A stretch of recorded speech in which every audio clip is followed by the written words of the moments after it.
Hey there, and welcome to this week's edition of the Life and Legacy Show, sponsored by the Seckler Law Firm, where great families make great estate plans. My name is Tim Seckler, and I am the host of this radio show each and every week here on Word FM or on podcasts, wherever you find your podcast, be it iTunes or Apple, or if you check us out.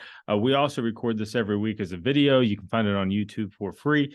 Anytime you want. It is called The Life and Legacy Show by Tim Seckler. That's me. And I own the Seckler Law Firm, where we do estate planning. So I love to do education. That's why I host this radio show every week. I like to teach people the ins and outs, the things that they need to know for estate planning considerations, the different types of documents we use, wills and trusts and powers of attorney, the different types of trust, why one family may choose to do it this way and another family may choose to do it that way. And what I'm really after, at its core, what we're really trying to do is have people do the right plan for their family, not just any plan for their family. We don't want to just check the box and say, I've got some documents sitting up there on the shelf. We want the thing to actually work. And so we put out content all the time. If you go to secklerlawfirm.com and start searching, you're going to find hours and hours of content, radio shows, all the information that we put out over the years, because it's been my take that people are going to make the best decision for their family after they've had some education. And I don't think estate planning is a one and done thing. I don't think you just go to some lawyer's office. If you want to do this correctly, you don't just go to some lawyer's office and expect that, in one day, you're going to understand all of your options and make decisions. It takes a little bit more work than that, which is why we host our estate planning workshops. We like to teach a couple of classes on what effective estate plan looks like before we even ask a family to hire us. We give them multiple hours of education because this stuff is complicated. It's confusing.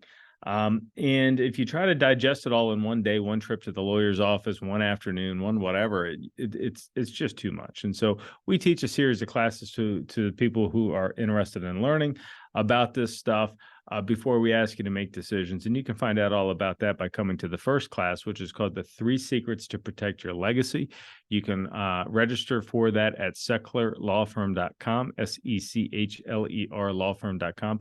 Just go to the website and click the link for the workshops tab and register for whichever one you want. We host them around town, Cranberry pretty frequently because that's where our office is. But we host them down in South Point, and we've even gone out as far as like Newcastle to get these workshops done. Wherever people ask us to come and host a workshop, we try to do it. And our experience has been that a lot of people are eager for this information, and we're happy to provide it. And so that's a little bit about the firm. Now, here's what this week's episode is going to be about. I want to have a conversation because here we are around the holidays, and it seems to me that I increasingly try to bring a level of intentionality when I'm hanging out with my family. I've become susceptible to some messaging on social media, maybe because we post about estate planning or whatever, but I get a lot of things. And this recent post hit me pretty hard. And it's like this. It was targeting people whose parents are still alive, but adults with living parents. And how often do you really see your folks? Now, for some people, it's more than others, but I don't live in the same town as my parents. And so, we talk pretty frequently, but I don't see them all the time. And so let's say we get together 2-3 times a year for a weekend. Well, then that's 6 or 7 full days a year. And then you start doing the math on how many good years do we have left. And you, at that rate, if we don't increase the amount of time we see together, the days that I will actually spend with my parents is limited. And that freaked me out a little bit. And so whenever I heard that and read that, I thought, man, I want to make some intentional use of this time. I don't want to just sit on the couch and talk about nothing. If I've got less than 100 days of being in person with my parents left on this planet, then we had better make great use of those times and create some memories together. And so what I wanted to chat with you with the holidays coming up, and I know that's sort of a sad way to start a radio show, but I also think it's also an opportunity to do something like super meaningful with your time, because if you're like me, I will be seeing my parents next week over the holidays. for Christmas. And here's kind of what I think about is I want to hear some stories, right? I want to know things that my parents know that I'm curious about that no one else knows. I've got this recording. My dad is a pretty considerate and sort of intuitive guy. And he did this thing when I was 13 years old that just has my wheels turning these days. And when I was 13, my own grandfather, who I talk about a lot on this radio show, my grandfather was showing early signs of dementia. And we were visiting his house, and he started going through this old black and white photo album from when he was, all through his childhood and younger years. And he was showing pictures of his parents and his grandparents and different aunts and uncles and family members and community members. And, oh, this is so-and-so, and they're down at the whatever farm, the Smith farm. And, and my grandfather was telling these stories that no one else on the planet knew. There wasn't another person living on the planet who could take a look at those pictures in that photo album and explain what was going on in the picture. He was the only one. And so I was 12 or 13 years old at the time that this was occurring. And my dad had the foresight to, I think, realize what was really occurring here. It wasn't just, a grandfather telling his grandson some stories. It was probably an old man telling these stories for the last time. And so my dad breaks out a video camera and stands over our shoulder and records my grandfather telling these stories from the photo album, and created this video that is one of the only, relics I have from my grandfather. For too long, he was in a nursing home and couldn't have those conversations anymore. And what an interesting and meaningful thing to do. And there's this exercise that we do with our clients in one of our classes that we teach about memory planning, about telling stories. And I want to do it with you here on today's radio show. So everybody can name their own parents, of course. And when I ask people to do this, it gets a little trickier. And most people can do it. But okay, what's the first and last name, including maiden names, of all four of your grandparents? And most people have trouble with the maiden name part. And then I ask a couple other questions. What did they do for a living? What town were they born? And now it gets a little trickier, right? And then comes the hard part. And we ask, can you even tell me the first name of all 8 of your great-grandparents? And I have yet to find a family. I can't say nobody, but well under 10% of the people that I've asked that question to are able to tell me the first name of all 8 of their great-grandparents. Very few people can do it. And if you get into last names and occupations and towns, nobody can do it, right? And I think that is like really a big deal. We can live our whole lives, kind of being the main character of our own movie, and we're the star of the show, and we're trying to have a good life and do good for other people and do important things and spend time doing important things while we're here. But in 2 generations, they don't remember our first names. And it kind of puts things in perspective, but it also, to me, it also presents us with a bit of an opportunity, because when my great-great-grandfather, even great-grandfather, was an adult and had the stories to tell, there was no such thing as a video camera, right? Now, when my grandfather was an old man and telling stories, my dad had the foresight to pull out the video camera, but that wasn't possible for my great-grandfather. And now we live in a time where not only is it possible, but you have the device in your pocket right now. You might be listening to me. If you're listening to this as a podcast, you're listening to me on the device that can do it. It's in your pocket. We don't have to get VHS tapes. We don't have to make this confusing. Just pull out the thing and start telling some stories. Because, if I could go back and ask my grandfather some more stories, what would I pay to hang out with my grandfather for the day and ask him some stories? What stories would I ask my great-grandparents, my great-great-grandparents? My one grandfather I never met. He was deceased before I was born. Man, there's some things I'd like to know. But I don't have the opportunity to go back and ask them those questions. But you have the ability right now to either ask your parents those questions, or you have the ability, if you're listening to this, to tell your own story.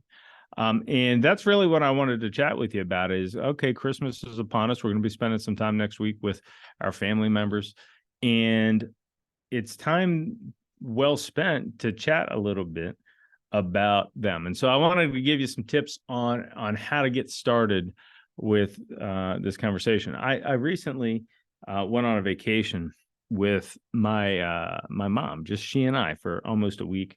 We're on vacation together. It was one of her trips that she's been wanting to do for a long time, and I took her. And while we were riding in the car, I got out the video camera and started asking her some stories, right? Some questions and eliciting some stories out of her. And now I've got these videos that no one's ever going to take from me. We're not talking about VHS or DVDs anymore. They're MP4 files. They live on my phone. They're in the cloud. I can access them now. I can access them tomorrow. And there's always going to be a free software app that's going to play this thing. And so, we have the ability to create these stories. So here's some tips. Here's some tips on how to get somebody started. So when you're sitting around, the Christmas dinner table, or sitting on the couch in the afterglow of going through the presidents and all the rest, here's some questions. First, just start asking them about their childhood. Start with Christmas. Start with the holidays. Dad, what was Christmas morning like for you?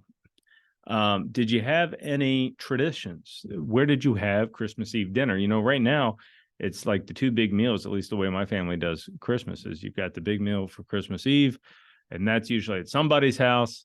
And then you got the big meal for Christmas Day, which again is Christmas dinner, and that's usually at somebody else's house. And the way I grew up, it was the same people, just two different houses. But now my family does a little bit differently. It's kind of two, it's my family and it's the in-laws in the two different days, which is wonderful. But those are going to be the traditions that my children grow up with, which are a little bit different than the ones that I grew up in. So ask your parents, what were the traditions like? Where did you have Christmas dinner? What was for dinner? Ask questions about other traditions, not just the meal, but when I was growing up, we used to open the first gift on Christmas Eve. And that was kind of a special thing. We used to do, I can remember when I was a kid, my dad had always volunteered our family. I was one of 4 kids, to do the luminaries around the church, the little candles that go in the lunch bag with the sand in it. And we used to light up the sidewalk around the church with these luminaries. And it was beautiful. And it was a thing that my dad kind of came up with, or at least ran with. And we did it for years. And so Christmas Eve had this very regimented agenda, because we had to get Christmas dinner in time done for the late church service so that we could go there and light the candles and do the luminaries. But it's little stories like that. So what were the traditions? And another great question is, does anything jump off the page? Does anything jump out to you as like as a crazy Christmas? For me, I can remember the year that we came home from late church service Christmas Eve, and there was a house up the street that was on fire. Unfortunately, it caught fire on Christmas Eve. And then that was kind of a crazy Christmas. Then again, I also have a child that was born on Christmas Eve, so that was a bit of a crazy Christmas for me. So ask these questions. Any craziness. And if you want to get away from the holidays, here's how I would encourage you to think about these: is break it down into the different sort of chapters of the person's life. You can ask about their childhood, ask some questions about education, work history, career, family, raising children if they have kids, if you're talking to your parent, raising kids, fun and hobbies, things that they do for fun. How did you get into golf, Dad? How did you get into fishing? Faith, religion. And you go through these different topics and you ask the questions, who, what, why, when, and how, right? So go through the childhood. And people have a difficult time like just talking about their childhood. So I would encourage you to get specific. Ask about the house. Ask about, did you share a bedroom? Ask about family vacations. Did you guys ever go to the beach? Because if you get specific, now it's like it opens up a file in the person's brain and they can start talking about the specific things. And so that's my tip for you this week is when you're having the holiday festivities, you got the downtime, don't talk about nothing, forget politics for a little bit and ask them about them. And you're going to wish you had if you hadn't. And if you really want extra credit points for this exercise, ask their permission to get out the video camera once you get going. Just put your phone out or do the audio recording and just record them telling these stories, because that recording, that video, you're going to look at it one day. You're going to be scrolling through your phone at your old photos, and you're going to see that video of your parents sitting on the couch telling stories about their Christmas memories. And you're going to realize that's one of the most important assets you got on that phone. And so I would encourage you, go through this exercise and use as an opportunity to record some videos, because you never know, it may be the last time that that those opinions or those things are ever voiced. And man, what a cherished asset you've just created. So there you go. That's my tips on how to get your parents or your family members or the elders in your family talking and get their sort of videos and things recorded. Now, for the folks who ask me this all the time, and I'm speaking to the adult children here. I'm asked all the time, how do I get my parents interested or moving on doing an estate plan, right? I would really like that my parents would do a plan. And, but I don't know how to start that conversation. It's kind of awkward to just say, hey, Dad, you're going to die one day. Have you planned for it, right? So here, I think, is a great way to segue what we were just talking about into having this conversation. And that is, you don't do it at Christmas, okay? But you've had this conversation with your folks over the holidays or the next time you get to visit with them. And then you call about 3-4 days later and you say, hey, Dad, I was listening to our conversation. I was thinking about our conversation. We were telling us those stories the other day. That was really good. Really great. Thanks. And it got my wheels turning a bit about you and about your story and about your affairs. And I really just want to make sure that this is done well and managed well, and that we really honor you in, everything you were talking about, your story the other day. And it got me wondering, Dad, have you thought about what would happen if you got sick? Have you and Mom, or have you done an estate plan? When was the last time you did a will? Have you ever done a will?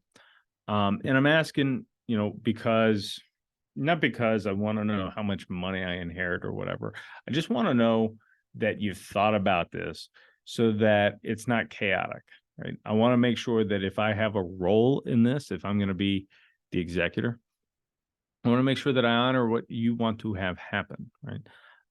And that might involve me understanding what your documents have to say.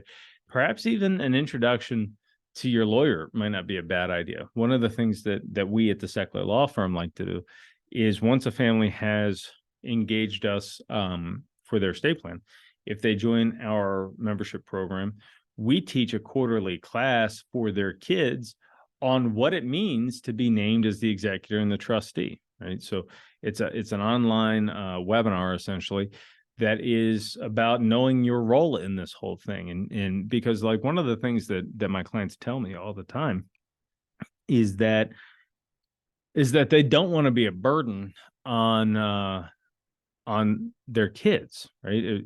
When my dad passed away, it was ugly, it was this, it was that, and I don't want to do that to my kids. That's a thing that I hear from time to time from my clients. And if that's kind of the idea, I don't want to be a burden on my kids. Well, then, perhaps bringing them into the fold on what this thing looks like and what it says and what they can expect, and that you have planned for it. And here's the people that you can deal with. If life throws us that curveball, here's the phone number you call this law firm. And they're going to help you through the thing. They wrote the thing, they understand the thing, and they'll be able to coach you through it.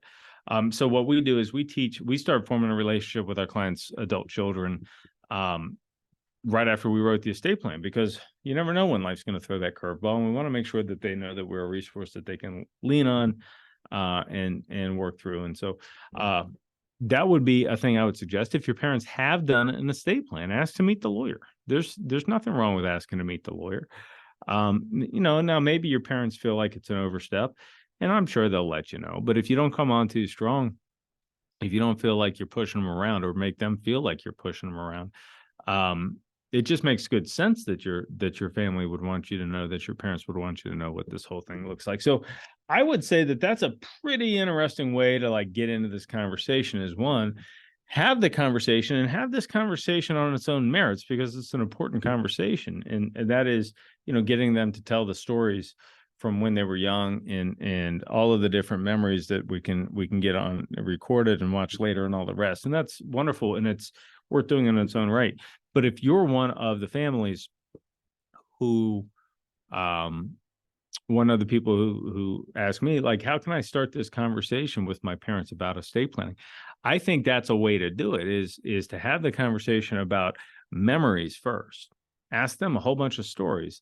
And then sometime later, not the same conversation, but sometime later, a week later, 10 days later, hey, I got to thinking about those stories you were telling me the other day. And I just want to make sure that, like, when life does throw you a curveball, that we don't have a bad story to tell. I want to just make sure that the thing is organized. Have you worked with a lawyer? Do you mind if I ask these types of questions? Do I have a role in this? Or, if it's my brother, so be it. But I just want to make sure that that there is a plan, because when something does happen to you, Dad, I don't want to spend the next week or 10 days living in chaos, figuring out what the heck to do next. I want to make sure that the answer is that we had a plan for this, and we understand who we're working with and what needs to occur. And that to me is just, it's the part of estate planning that I think is just as important as what do the documents say, is how do we implement it? The Steelers have a playbook, right? That's what the document says. But how we're going to implement it, and when we're going to change things, and what players do we need, and do they understand what the rule book says or the playbook says?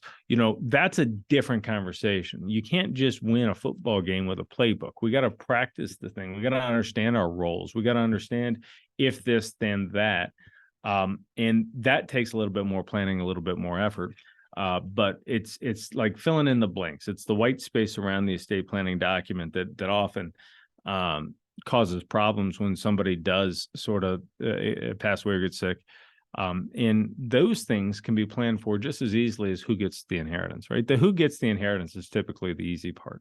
It's all this other stuff. It's filling in the blanks to make sure that this is it's never going to be an easy process, but it's a respectful process and a stress-free process. And those are the marks of a good estate plan. And if what I'm saying to you is of any interest at all, you think this stuff sounds like the way to go, that's the way my law firm works. We teach our clients not just what the documents say, but we talk to them about memory planning. How do we get these stories recorded? How do we get care the right way rather than having the healthcare retirement of chaos? How do we teach our kids their future roles and responsibilities in an estate plan? And it all starts with education. Like I started the show with, we have our Sechler Law Firm has our estate planning workshops. We call it the 3 Secrets to Protect Your Legacy. We offer them all the time. You can find the workshops at sechlerlawfirm.com. Go to the workshops tab.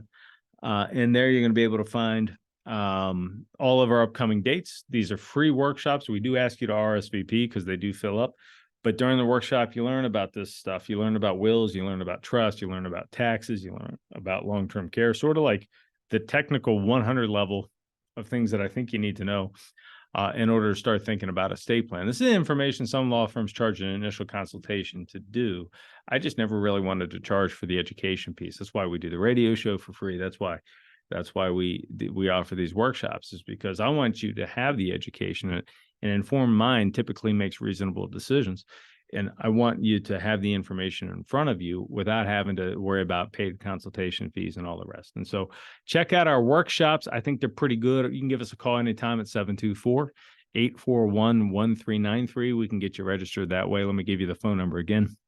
It's 724-841-1393, or go to sechlerlawfirm.com, SECHLER secularlawfirm.com. Get to the workshops tab. You can register for the workshops there. So I hope this show was good for you. I hope it was educational. We got the holidays coming. I hope you're full of excitement.